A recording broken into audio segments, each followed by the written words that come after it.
Hello, and welcome to Monday Manna. I'm your host, Frank Adams. Our topic today is when you're in a hurry and God is not.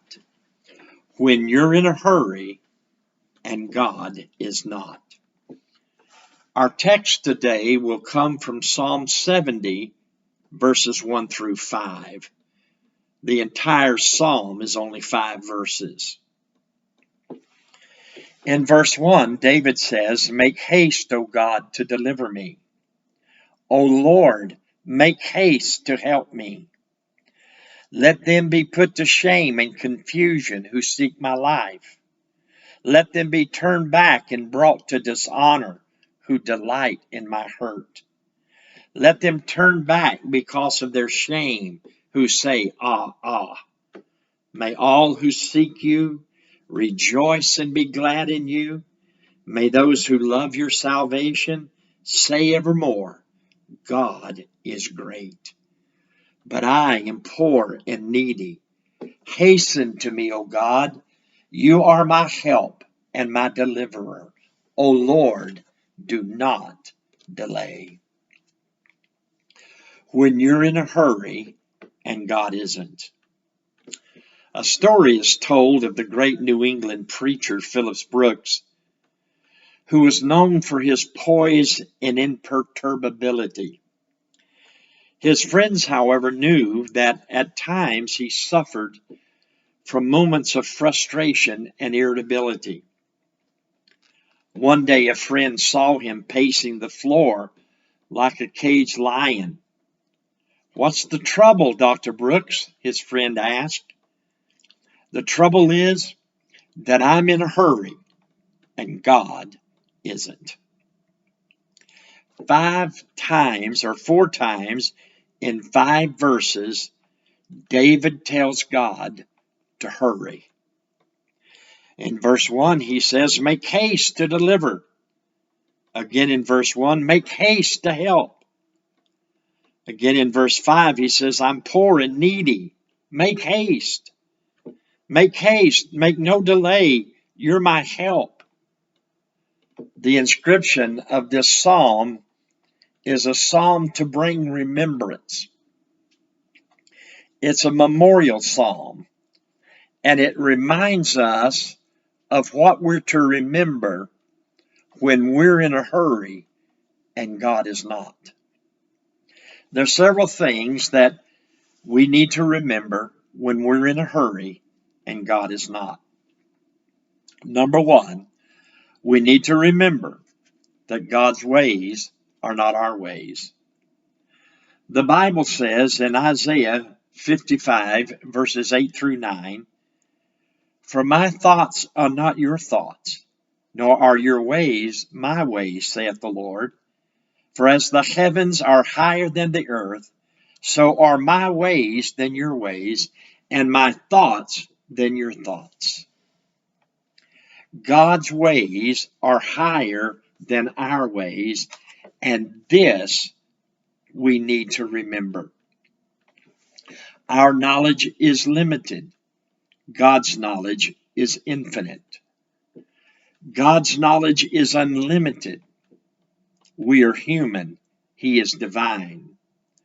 God's thoughts can include all the variables in a circumstance or a situation. We're human and not divine, and so we can only consider a few obvious variables. But God is able to see and calculate even the unseen variables. Because God knows the end from the beginning, when we often have no clue. Our prayer should be that of the writer of Psalm 86:11. "Teach me your way, O Lord. I will walk in your truth. Unite my heart to fear your name." God's ways are not our ways, and delays can often create times of frustration and disappointment. But the good news, as I'm sure you're aware, is that God's delays are not his denials. So don't give up. The phrase, "Oh, you of little faith," that's found in the Gospels is not speaking of the amount of faith, but of the duration of your faith. In other words, God is saying that we often give up and give in too easily. When God is in a hurry and we're not, and we remember that God's ways are not our ways, then we also remember that it is in delays that God tests the content of our heart. Our minds are tested through delay. Or when God chooses to act in a means or a manner in which we're not familiar with, it really causes us, in this unfamiliar time, it really causes frustration. But delay builds trust and purges our heart. So God's ways are not our ways, and we don't understand all that God is doing when there are delays and it seems like we're in a hurry and God isn't. Then it is a test of our hearts and what is in our heart. And it is a way of teaching us to trust God in his ways, even when we don't understand what he's doing. Delay builds trust, and delay purges our hearts from all of its impurities. Again, our knowledge is limited, but God's is infinite, and we must learn to trust him and remember whenever we're frustrated by delay, or we're frustrated because God is not acting as quickly as we think we need him to act, then we need to remember, have this memorialized in our heart and mind, that God's ways are not our ways. They're higher. God always uses circumstances, settings, peculiar situations in order to test our heart and purge us of all impurities and impatience. The Lord teaches us to possess our vessel during times when we're impatient and it seems like God is determined to delay. So David calls this a memorial psalm, a psalm to remember that when we're in a hurry and God isn't, we must remember that God's ways are not our ways. And we must trust him to be able to consider, calculate all the variables that we don't know. Secondly, we must remember that God's times are not our times. Ecclesiastes chapter 3 verse 1 says, "To everything there is a season, a time for every purpose under heaven." Timing in God's work is crucial. God's timing is always accurate. God's timing will often test us, but God's delays are not his denial. The Bible says in 1 Chronicles 12, verse 32, it speaks of the men of Issachar. They knew the times and the season and what Israel should do. One of the characteristics of leadership and maturity is that leaders know what season their organization is in, and therefore what actions need to be taken. Once a leader understands the season that they're in, and they communicate that season to their constituency, then it brings peace and eliminates or reduces the frustration. Leader, can I ask you this? What season are you in? What season is your organization is? When you understand the season, then you're not trying to operate in a season that God has not allowed to arrive yet. So what must you do in seasons when you're feeling the leadership and the desire for new seasons to come, and you expect and anticipate them to come, but they haven't come yet? What do? Remember these things. God's ways are not your ways, and God's times are not our times. But understanding the timing and the seasons are crucial. Well, in our frustration, we may often want to ask, what do we do when we're waiting for God's timing, and we feel the pressure to act, and we feel like we need to lay hold of something that is not yet within our grasp? What do we do in these times of waiting for God to come, and we're in a hurry and he isn't? The first thing we must do is be patient. Mistakes are made when we become impatient.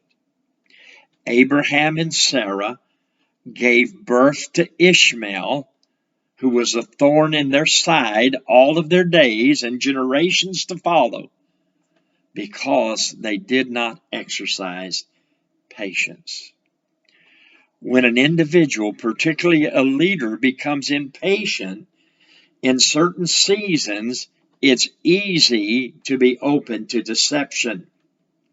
When we want to take action, when action is not called for, we can talk ourselves into anything, and we wind up making a mistake, creating confusion, and losing credibility with our congregations. So be patient and only take action when it's time. Secondly, be prayerful. We often get so busy trying to figure out what to do that we fail to pray. Our first understanding and our first action should be to pray, to seek God's face, and ask Him, first of all, for grace and patience to wait, but to prayerfully pray in the new season and pray in the things that God is putting on your heart. God always gets you started in plenty of time to arrive at your new destination on time. So be patient. In patience, possess your souls. When we become impatient, our soul, our reasoning, our emotion gets all distorted, and we find ourselves making mistakes. So be patient, be prayerful, and even during that time, be positive. The Bible says in Philippians 2:14, do all things without complaining and disputing. And then the fourth thing to do is be productive. We should not sit back with folded hands during periods of waiting for God's timing. Do something. Do something while you wait. Find something productive to do as you wait upon the Lord. Number 3, remember God's works for a higher purpose than we may understand. The higher purpose of God has for each of His children is that they be conformed to the image of His Son. And the situation that you and I find ourselves in is God working His higher purpose. All things in life work to achieve conformity to Christ. When you know God's purpose and embrace it as your own, then you can embrace all of life rather than resisting the very things that are designed to accomplish God's higher purpose. God's ways and timing can be seen more as a source of irritation than conformity. But God's higher purposes must be embraced rather than resisted. Remember, it's God who works in you, both to will and to do of His good pleasure. My friend, what to do when you're in a hurry and God isn't. Well, just remember, it may be a test. The season that you find yourself in, the frustration that you're experiencing, the spinning of your wheels and making no advance, very well may be a test. It's a test when God is silent. It's a test when God is slow. It's a test when God is still. It's a test when we're suffering. But my friend, if you pass the test, and when you pass the test, promotion always follows. So submit yourself to the Lord. Submit your plans to the Lord. Don't be arrogant and say today or tomorrow we'll do this, but always say if the Lord wills. Submit yourselves under the mighty hand of God, and he will exalt you in due time. God bless you, my friend. God give you mercy and grace during your seasons of frustration when you're in a hurry and God isn't. God bless you. Have a wonderful week.